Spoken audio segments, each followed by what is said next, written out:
Números capítulo 1, desde el versículo 47 en adelante. Pero los levitas, según la tribu de sus padres, no fueron contados entre ellos.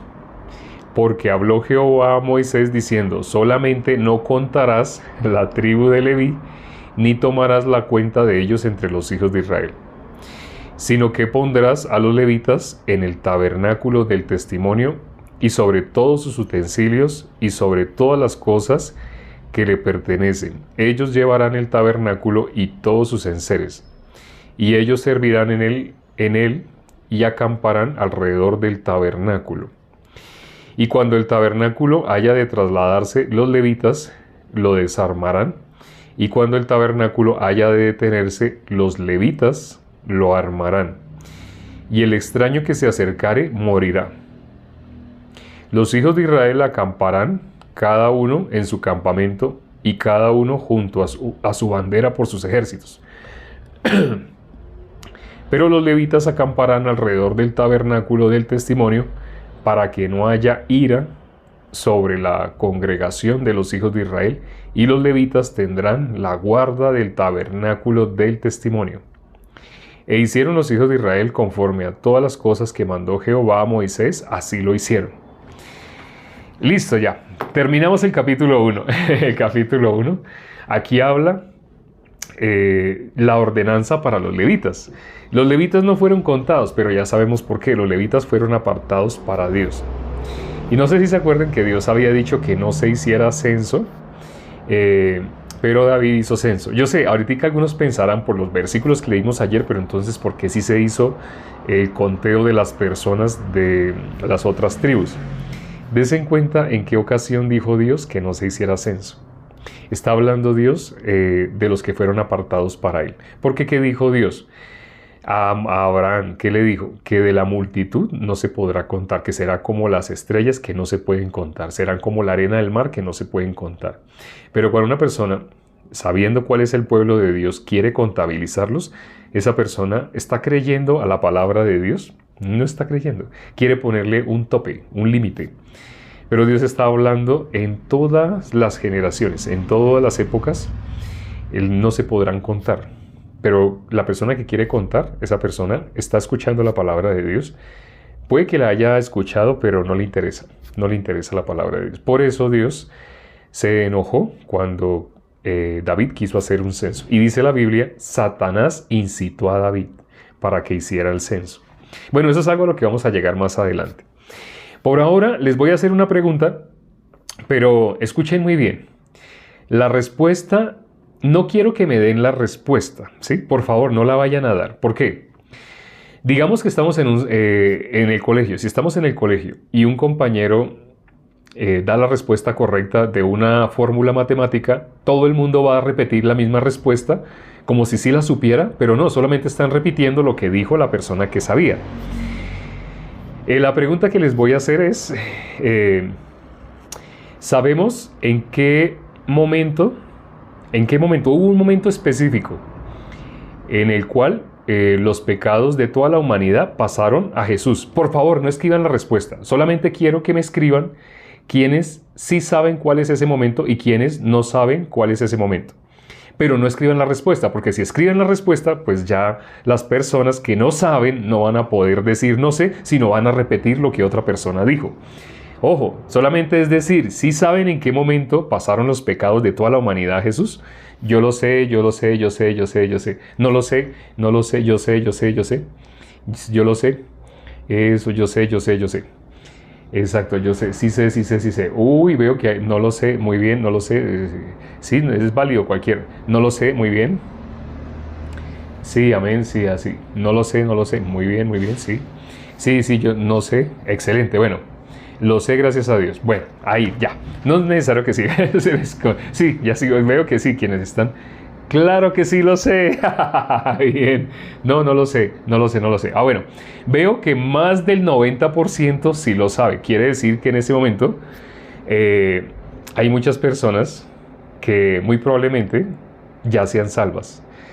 Porque solamente quien conoce ese detalle ha conocido partes minuciosas del Evangelio. Es más, eso es algo del Evangelio que no todo el mundo conoce. Cuando alguien conoce, no lo digan, no digan la respuesta, por favor, no digan la respuesta. Solamente si lo saben o no lo saben. ¿Por qué? Porque la idea era eso, saber quién sabe.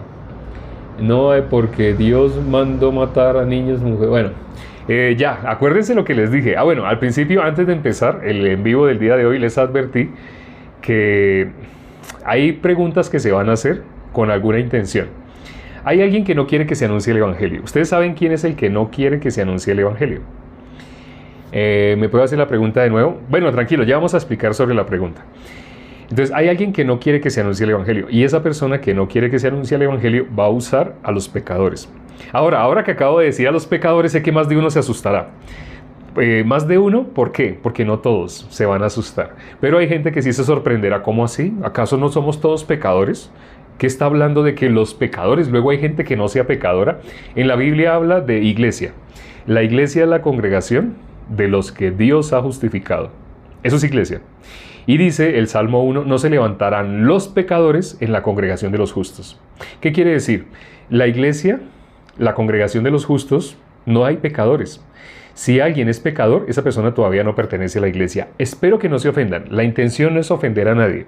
La intención es que las personas sepan dónde se encuentran. Yo duré muchos años asistiendo, estudiando en institutos bíblicos, escuela teológica, facultad teológica, en diferentes, entre comillas, iglesias. ¿Por qué digo entre comillas iglesias? Porque la música era hermosa, las alabanzas eran hermosas, las predicaciones intachables, impecables. Una persona cómo se sentía después de escuchar una predicación, sentía y decía esta expresión: siento que recargué las baterías. Sí, las predicaciones eran animadas, pero si una persona no conoce el Evangelio, esa persona ¿cómo puede ser salva? Según lo que dice Romanos 1.16, ¿qué dice Romanos 1.16? Dice la definición de evangelio. Yo sé, muchas personas no saben qué es el evangelio, pero ahí dice: el evangelio es. Presten atención, en la Biblia dice qué es el evangelio. En Romanos 1.16 dice: el evangelio es el poder de Dios para salvación a todo aquel que cree. Ahora, sí, el evangelio es buena nueva, es una buena nueva. Eso traduce la palabra evangelio, dicho en griego, dicho en español. Evangelio o buenas nuevas, es lo mismo. Pero ¿cuáles son esas buenas nuevas? Casi nadie sabe. En diferentes, entre comillas, iglesias, enseñan muchas cosas hermosas, pero no enseñan el evangelio. La única tarea que nos puso Jesús, la única, Él nos dijo, nos encargó encarecidamente que hiciéramos algo. Jesús dijo: id y predicad el evangelio. Pero en las que se hacen llamar iglesias, sin ser iglesias, no enseñan el evangelio. Enseñan muchas cosas hermosas y muchas cosas teológicas, pero no enseñan el evangelio. No sé si habías caído en cuenta de ese pequeño detalle. ¿Cómo no se sabe cómo los pastores y líderes de las iglesias no enseñan el evangelio? ¿Saben por qué no lo enseñan? No porque ellos sean maldadosos, no es eso. Realmente tienen muy buenas intenciones. Diariamente tengo que hablar, con pastores, con líderes de iglesias. Tienen muy buenas intenciones, tienen muy buenas intenciones. Solamente hay algo: no pueden dar lo que no tienen. No pueden dar lo que no tienen. Es decir, hace poco yo le envié a más de uno que está acá, yo les envié un video de un pastor que recibió la salvación. Sé que a más de uno le parecerá raro. Espere, ¿cómo así? ¿Un pastor recibiendo la salvación? Para que sea pastor, él tenía que ser salvo. Porque él, ¿cómo le va a transmitir la salvación a toda su congregación si él mismo no es salvo? Entonces, si él recibió la salvación, quiere decir que antes, ¿qué era? ¿Antes no era salvo? Entonces, ¿a dónde estaba llevando a toda su congregación? Sí, esto que les estoy diciendo es escándalo. Un escándalo muy grande. Pero la gran mayoría de las que se hacen llamar iglesias, los líderes, sean pastores, ancianos, diáconos, evangelistas, el nombre que les tengan en diferentes iglesias, lamentablemente no conocen el evangelio. ¿Qué dice Romanos 1.16? El evangelio es poder de Dios para salvación a todo aquel que cree. ¿Qué tiene que hacer una persona para poder ser salva? Tiene que creer en el evangelio. Lo dice. ¿Por qué se han enseñado otros métodos, otras técnicas? Hay personas que les he preguntado, ¿usted es salvo? Y me dice, claro, yo hice una oración. ¿Qué? ¿Sabe qué me acaba de decir esa persona? Que esa persona, algo que entiende, es que cuando él hizo una oración, en ese momento fue salvo. Eso es lo que me está diciendo. Cuando yo le digo, ¿usted es salvo? Sí, claro, yo decidí entregar mi vida. ¿Usted es salvo cuando usted tomó la decisión de ser salvo? Ahora, bueno, ya que usted es salvo cuando usted tomó la decisión de ser salvo, le hago una pregunta. Si usted es salvo cuando usted tomó la decisión de ser salvo, ¿sabe qué era antes de ser salvo? No, pues lo contrario de salvo es estar perdido. ¿Sabe bíblicamente qué significa estar perdido? Pues sí, es estar en las manos de Satanás. Pero no, yo siempre he sido hijo de Dios. Le digo a la persona, espere. Usted recibió la salvación, pero usted siempre ha sido hijo de Dios. Sí, lo que pasa es que yo llevaba una vida desordenada y se arma una mezcla de ley, de obras y de parámetros religiosos, pero yo siempre todas las mañanas me levanto y yo oro y yo no salgo de mi casa sin hablar con Dios. ¿Qué está diciendo? Lo que está diciendo no tiene ninguna relación con la salvación. Hay personas que me han dicho así. Yo les he preguntado, ¿usted es salvo? Claro, yo me bauticé en tal fecha y cuando yo me acuerdo que... Yo digo, espere. Yo le dije que si usted era salvo y usted me está diciendo que usted se bautizó. O sea, me está haciendo entender que para usted ser salvo es cuando se bautizó. Pues claro, por supuesto. Y me da su explicación y me da los argumentos lógicos. Pero a esa persona le pregunto, ¿usted conoce el Evangelio? ¿Usted me puede explicar el Evangelio? No, claro. ¿Me puede explicar el Evangelio? Y empieza a hablar cualquier cantidad de cosas, pero nunca menciona el Evangelio. En la Biblia aparece el Evangelio. Sé que más de uno de los que está acá, gracias a Dios me acabo de dar cuenta, hasta cuando habían 130, ya en ese momento hay 222 personas, pero hasta cuando habían 130 personas, más del 90% de esas 90 personas creo que ya son salvas. Y esa es un gran gozo, una gran noticia que hoy recibí, porque casi nadie sabe la respuesta a la pregunta que les hice. Pero veo que muchas personas sí ya saben cuál es la respuesta. Ahora, ¿por qué les hice esa pregunta? Porque resulta que van a entrar muchas personas a hablar asuntos teológicos. A decirles, no, pues dígame entonces cuál es el tercer cielo. Y dígame si Dios está en el primero, en el segundo, en el tercer cielo. Hay personas que van a hablar así. Todo eso se enseña en teología. No sé si sabían eso, pero eso no es bíblico. Sí, yo sé que más de uno se va a sorprender. Muchas de las cosas que se enseñan en teología no tienen nada que ver con el Evangelio. No, es más, las personas que enseñan de esa manera, usted le pregunta algo del Evangelio y no le pueden responder. Acuérdense que a Jesús le hicieron lo mismo. A Jesús le querían hacer una pregunta, pero la intención que tenían con esa pregunta siempre era como comparar conocimientos. Querían comparar conocimientos con Jesús. Y Jesús les dijo, si ustedes me contestan esta pregunta, ¿de quién es el bautismo de Juan el Bautista? ¿Es de Dios o es de los hombres? Y ellos dijeron, si decimos que es de Dios, él nos dirá, entonces ustedes ¿por qué no se bautizaron? Si decimos que es de los hombres, la gente que está acá tienen a Juan el Bautista por un gran profeta y nos apedrearían. Entonces ellos dijeron, no sabemos. Jesús dijo, como ustedes no me saben contestar, yo tampoco les doy respuesta a la pregunta que ustedes me están haciendo. No sé si conocían esa parte. Jesús hizo eso.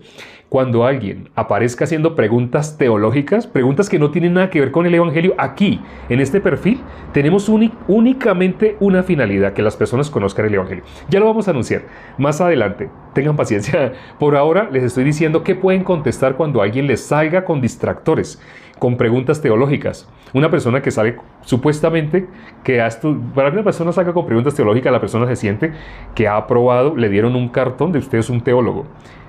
Pero es salvo, es importante, es libre del pecado, eso es importante. Ahora, cuando alguien les haga preguntas así, o cuando salgan aquí en los comentarios preguntas de esa manera, ¿saben qué le pueden preguntar a ustedes?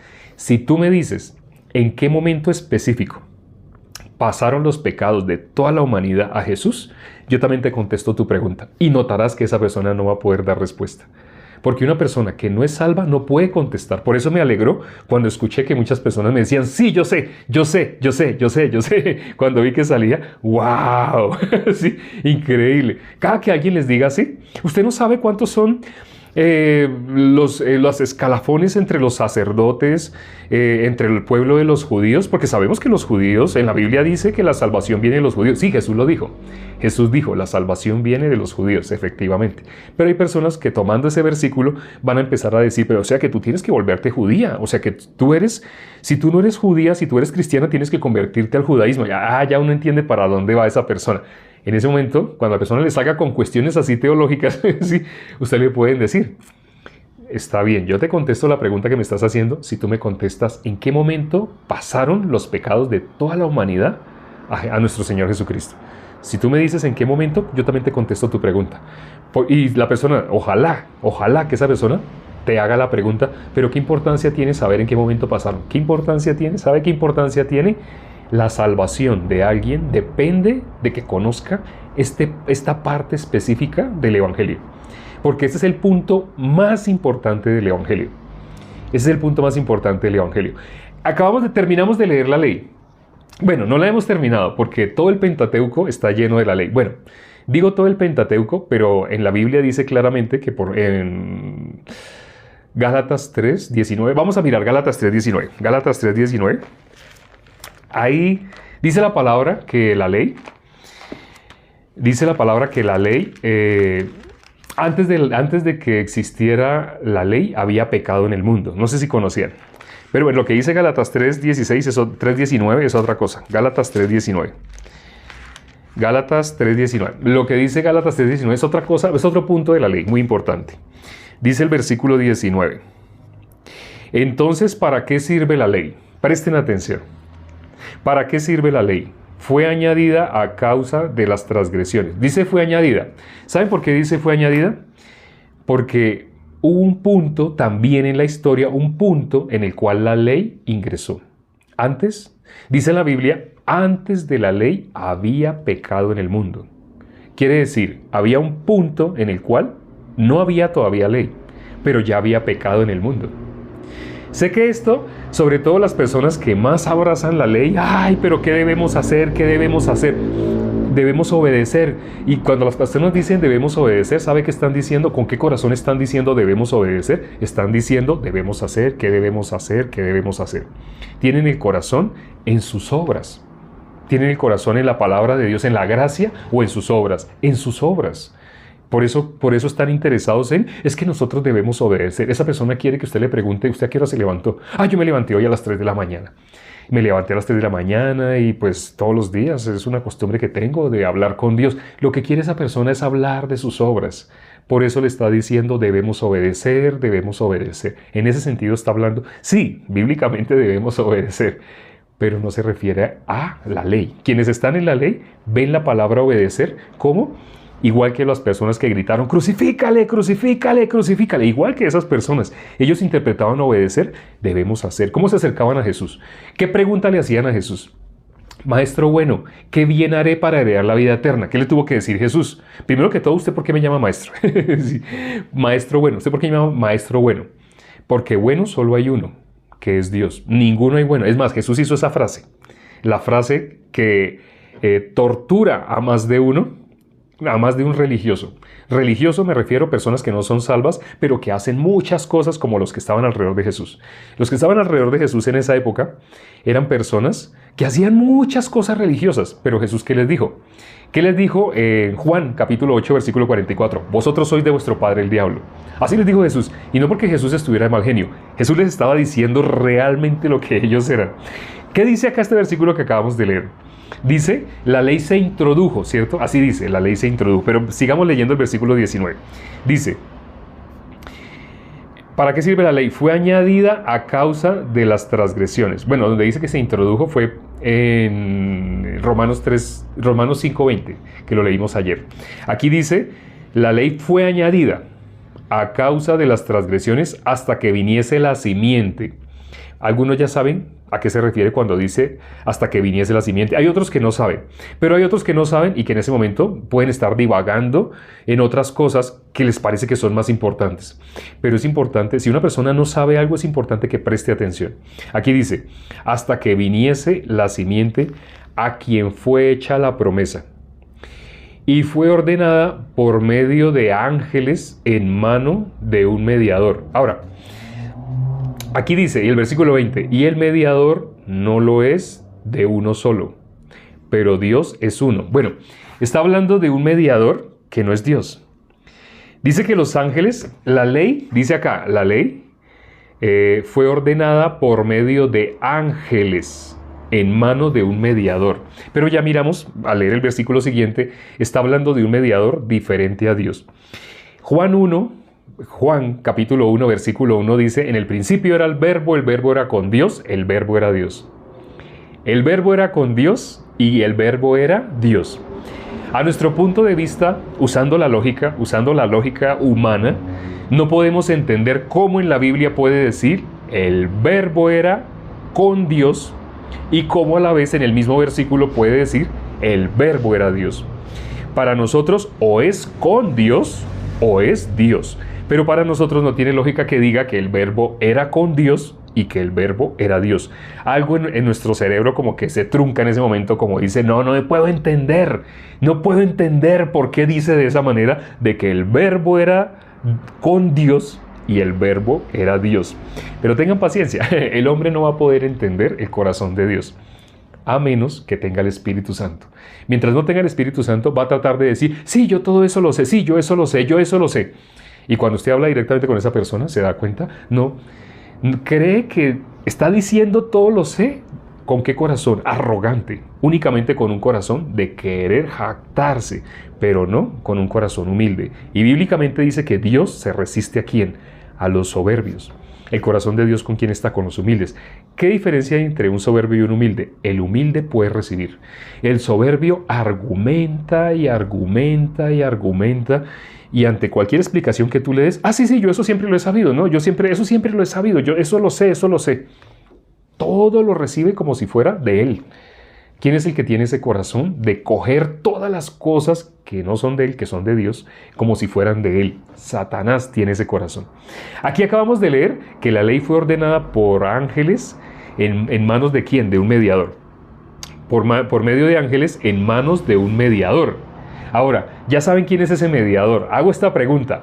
Esperemos que puedan, las personas que sepan quién es este mediador. Dice, mano de un mediador. Fue ordenada, la ley fue ordenada por medio de ángeles en mano de un mediador. ¿Alguien ya sabe cuál es la respuesta? ¿Cuál fue ese mediador? Dice, bueno, presten atención, ahí dice el versículo que sigue. Y el mediador no lo es de uno solo, pero Dios es uno. Exacto, se está refiriendo a Moisés. Si se estuviera refiriendo a nuestro Señor Jesucristo, sabemos que nuestro Señor Jesucristo es el mediador entre Dios y nosotros. Pero aquí está hablando de un mediador. Cuando leemos el versículo siguiente, habla de que ese mediador no es Dios. Pero ya acabamos de leer que Jesús, en el principio era el verbo era con Dios, el verbo era Dios. Aquí cuando dice el versículo 20, y el mediador no lo es de uno solo, pero Dios es uno. Entonces estaba refiriendo a Moisés. Ahora, todo el mundo, ¿cómo llama Jesús? Jesús mismo, ¿cómo llama a la ley? ¿Cómo llama a la ley? Dice, la ley de Moisés. El Antiguo Testamento, Jesús lo divide en 3 partes. Nosotros lo tenemos dividido en 5 partes. Teológicamente nos han enseñado a dividirlo en 5 partes. Es una enseñanza reciente. Pero Jesús divide el Antiguo Testamento únicamente en 3. Dice la ley de Moisés, los salmos y los profetas. Nosotros tenemos a Pentateuco, luego libros históricos, libros sapienciales, profetas mayores y profetas menores. Pero Jesús no ve así. Jesús ve ley de Moisés, los salmos y los profetas. ¿Cómo dice Jesús que es la ley? Ley de Moisés. Por eso dice, ¿quién acuñó la ley? ¿Quién acuñó la ley? Moisés. Por eso en la Biblia dice antes, ¿sí? Antes de la ley ya había pecado en el mundo. Por ejemplo, en la época de Abraham, hay personas que me han preguntado, El diezmo es parte de la ley. Ayer íbamos a hablar esta parte y no nos alcanzó el tiempo. ¿El diezmo es parte de la ley o no? Hay personas en ese momento que viendo estarán diciendo, por supuesto, lógico, obvio, porque eso enseña la teología. ¿Sí? Pero cuando miramos en Hebreos capítulo 7, donde se habla de Melquisedec y por qué Abraham dio el diezmo a Melquisedec, está enlazando, eso que está en el Nuevo Testamento, lo está enlazando con lo que vemos que hizo Abraham. ¿Dónde lo hizo Abraham? En Génesis. Ahora, en Levítico, antier, leímos el último capítulo de Levítico. Y hace 3 días leímos los últimos versículos del capítulo 26 de Levítico. Estábamos leyendo la ley. Cuando leímos el último capítulo de Levítico, voy a retomar nuevamente el último versículo del último capítulo de Levítico. No sé si se acuerdan qué es lo que dice. Vamos a mirarlo. Levítico tiene 27 capítulos. Entonces, el capítulo 27, el último versículo del capítulo 27, dice, estos son los mandamientos que ordenó Jehová a Moisés para los hijos de Israel. Bueno, ya les queda claro la ley a quién le fue dada, ¿cierto? A Moisés. Y Jesús llama la ley de Moisés. Así dice, ¿sí? La ley de Moisés. Se está refiriendo a los 613 puntos que conocen muy bien los judíos. Una persona que no es judía, pues ¿cómo dice? No, es que la ley a mí me enseñaron que son únicamente los 10 mandamientos. Así piensa una persona que no es judía. Pero cuando una persona realmente ha estudiado la ley, más del 40% de la ley aparece en el libro de Levíticos. Por eso es el primer libro que se memoriza un judío. Ellos tienen esa tarea de memorizar las escrituras. Ellos piensan que el sacrificio Dios lo recibe de alguna manera, por desconocer lo que dice Job, capítulo 35, versículos 6 y 7. Dios no recibe ningún sacrificio. Nada que tú hagas, así que tú pienses, sí, Dios, no tiene sentido que Dios no reciba esto que yo le estoy ofreciendo. El mismo corazón de Caín. Caín hizo lo mismo. Caín creía que Dios iba a recibir algo de la mano de él. Pero Dios puede recibir algo así. Voy a poner una ilustración que sé que puede ser grotesca, pero espero que se quede grabada en el corazón de las personas. Imaginémonos esta escena, que alguien vomitó, ¿sí? Y esa persona vomitó, pero entonces otra persona del vómito, vio que había pedazos de zanahoria, habían pedazos de carne, habían pedazos de verduras, cosas así, y esa persona empezó con una pinza, empezó a apartar, a sacar, así, sacó aparte, así como un pedacito del vómito, sacó un pedacito de carne, un pedacito así, y luego fue en un colador y lo metió debajo del chorro de la llave y lavó bien todo eso. Y para que le quitara más el sabor de los jugos gástricos, entonces después de lavarlo bien, lo metió a sofreír en una paila con aceite, ¿cómo se llama? Un sartén con aceite. Lo puso a sofreír y le echó aceite y le echó sal y le echó condimentos y le sirve a una persona. Pero resulta que ustedes estaban viendo todo ese proceso. Ustedes vieron de dónde salió eso que le está sirviendo a ustedes. Se lo preparó bien rico porque le echó sal, le echó condimentos, así le echó condimentos. Lo dejó bien sazonado, bien sazonado. Lo dejó bien para el paladar. Yo les dije que este ejemplo era algo grotesco. Pero ¿por qué les estoy colocando este ejemplo? Eso es lo mismo que hizo Caín.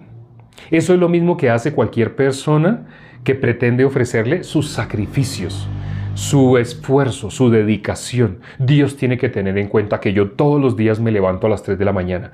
Eso es equivalente a ofrecerle a Dios lo que Dios ya desechó, lo que Dios ya votó. ¿Qué dice Génesis capítulo 3? Maldijo Dios. ¿Qué maldijo Dios? Dios maldijo la tierra. ¿Y qué dice? Uno pasa la página a Génesis capítulo 4 y Caín ofreció del fruto de la tierra a Dios. Espere. No sé si se dieron cuenta de lo que acabamos de analizar. Uno pasa la página, Dios maldijo la tierra. Pasa una página, Caín ofreció del fruto de la tierra. ¿Caín no sabía? ¿Qué fue lo que hizo Dios con la tierra? Dios maldijo la tierra, Caín ofreció del fruto de la tierra. Por eso les dije que la ilustración que yo les iba a colocar, sabía que iba a hacer que muchos se fueran. Sí, muchos se fueran. Es mejor que se hayan ido muchos, que se hayan quedado los que pueden oír. Los que no pueden oír, los que se guían por vista, esas personas de todos modos no pueden escuchar el Evangelio, no lo pueden recibir. Para poder recibir el Evangelio, Jesús dijo, si alguien quiere venir en pos de mí, niéguese a sí mismo. Y una persona con su criterio, con su punto de vista, con lo que le parece que está bien, lo que le parece que está mal, mejor no se acerque. Porque si esa persona escucha el Evangelio, lo va a pisotear. Y no solo lo va a pisotear, sino que se va a volver contra la iglesia y va a querer arremeter contra la iglesia. Esas son las personas que preguntan, ay, dígame cuál es el nombre de la denominación, de la congregación, de la iglesia a donde usted se congrega. Disculpe, ¿cuál es su pastor? Esas personas son las que hacen ese tipo de preguntas. Y gracias porque, ¡pam! Hace poco le tuvo que decir a alguien, no doy nombres para no herir susceptibilidades, le tuvo que escribir Pam, no escribas nombres. A esa persona ya le habíamos dicho lo mismo, por favor no haga eso, no haga eso. No haga eso porque hay gente que está detrás de querer destruir.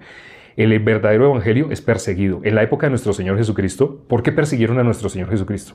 ¿Por qué no se perseguían los samaritanos y los judíos? Se odiaban, pero no se perseguían. Había tolerancia entre ellos. Pero llegó nuestro Señor Jesucristo y lo que les dijo los ofendía. Lo que Jesús les decía lo que les decía porque quería salvar sus almas. Pero ellos podían recibirlo, ellos se ofendían. Uy, ¿cómo Jesús puede decir eso? Uy, terrible lo que está diciendo, no, increíble, no, eso, dice, dura es esa palabra, ¿quién la podrá soportar? No la podían escribir, no lo podían escuchar, no lo podían recibir. Ahora sí, para los que se quedaron, van a escuchar el Evangelio. Ya para terminar. Bíblicamente, evangelio, aparece el evangelio. Ya sabemos cuál es la definición. Es el poder de Dios para salvación a todo aquel que cree. Esa es la definición. Pero todavía no les hemos dicho cuál es el evangelio. En 1 Corintios, capítulo 15, los primeros 4 versículos. Ahí dice que es el evangelio. Los primeros 4 versículos de 1 Corintios, capítulo 15. Si tienen Biblia o si están anotando, anoten. Voy a repetirlo nuevamente. 1 Corintios capítulo 15, los primeros 4 versículos dicen claramente que es el evangelio. Que Cristo murió por nuestros pecados conforme a las Escrituras. ¿Por qué las personas dicen yo soy pecador? Claro, ¿usted es pecador? Claro, ¿cómo voy a decir yo que no soy pecador? A esa persona nunca le han explicado el evangelio. Y el evangelio no solamente, así como yo se los acabo de explicar en un minuto, ese no es entregar realmente el evangelio. El evangelio tiene que ser entregado en detalle. ¿En qué momento los pecados tuyos pasaron a Jesús? Debes conocer eso en detalle. Ahora, ¿qué era bíblicamente el pecado? ¿Qué es para ti el pecado? Comparando con la Biblia. Cuando una persona se da cuenta, es que yo pensé que pecado era cuando yo dije una mentira la semana pasada, yo pensé que eso me convirtió en pecador. Eso es lo que te han enseñado para que no conozcas realmente cómo ser libre del pecado. Mientras no conozcas la verdadera definición de pecado, ¿qué es pecado? Ya te lo voy a decir. Pecado es estar destituido de la gloria de Dios. Pecado no es porque dijiste una mentirita, no. Pecado es estar destituido de la gloria de Dios. En la Biblia dice, por cuanto todos pecaron, están destituidos de la gloria de Dios. Todo ser humano, ¿por qué dice así ese versículo? Porque todo ser humano nace siendo pecador. Yo pensé que una persona se convertía en pecador cuando decía por primera vez una mentira. No, así te han enseñado, pero no, desde antes de que tú nacieras ya eras pecador. Si tú esto lo logras creer, eso está en la Biblia. Todo eso lo hemos demostrado en videos anteriores. Si tú esto lo logras creer, puedes pasar de muerte a vida. Mientras tanto, tú pensarías que estás vivo y que sirves a Dios y que tú le haces ofrenda y que tú cantas unas alabanzas hermosas y que tú lloras y que tienes una voz para cantar. Tú pensarías en todo ese tipo de cosas religiosas que no llevan a una persona a la vida eterna. Espero que las personas que se hayan quedado y que hayan podido escuchar el Evangelio, si lo quieres repetir, este video se va a subir en aproximadamente 1 hora, ya va a estar subido en YouTube. Allá lo pueden ver. Allá nos encuentras con el mismo nombre. En todas las redes sociales tenemos el mismo nombre. Estamos en Facebook, en Kawaii, en Instagram y en YouTube. Sobre todo en YouTube. Las dos principales, estamos en YouTube y estamos en TikTok. Esas son las dos principales. Este video lo subimos a YouTube y en formato horizontal. Ya lo puedes ver en 1 hora. Lo vas a poder ver y vas a poder volver a repetir qué es lo que él dijo que es el Evangelio. Vuelvan a escucharlo. Nos vemos mañana. Vamos a orar ya para terminar. Padre, gracias por este privilegio que nos das de poder compartir el Evangelio. ¿Cuántas personas se acercan a escuchar, pero cuántos realmente tienen oídos para oír? Sin embargo, para que tú les hayas traído, te pido que hagas lo que sea necesario en el corazón de las personas que llegaron el día de hoy para que puedan recibir. Si sus corazones están enaltecidos, Padre, haz lo que sea necesario para que ese corazón sea un corazón humilde. Si sus corazones todavía son como tierra, pedregal, espinos, como junto al camino, haz lo que sea necesario para que ese corazón sea buena tierra, es decir, labra el corazón. Ese es un corazón que le falta al labrador. Haz lo que sea necesario para que las personas que se conectaron el día de hoy puedan recibir la salvación. Te lo pido, te lo pedimos, junto con los hermanos que hay en este momento orando, que espero que estén orando también, te lo pedimos con un mismo corazón y hemos orado en el nombre de nuestro Señor Jesucristo. Amén. Gracias, hermanos, amigos, invitados y quienes nos visitan hoy por primera vez. Todos los días tenemos en vivo a esta misma hora. En este momento mi reloj marca que son las 37. Tu reloj también debe marcar lo mismo, debe decir que son las 37. Quiere decir que nosotros estamos terminando más o menos a esta hora y estamos empezando 37 minutos antes. Si son las 37 y empezamos 37 minutos antes, empezamos cuando la hora es en punto. Todos los días empezamos a la misma hora. No se lo pierdan mañana. Traigan papel y lápiz y la Biblia para tomar apuntes. Nos vemos mañana. Chao.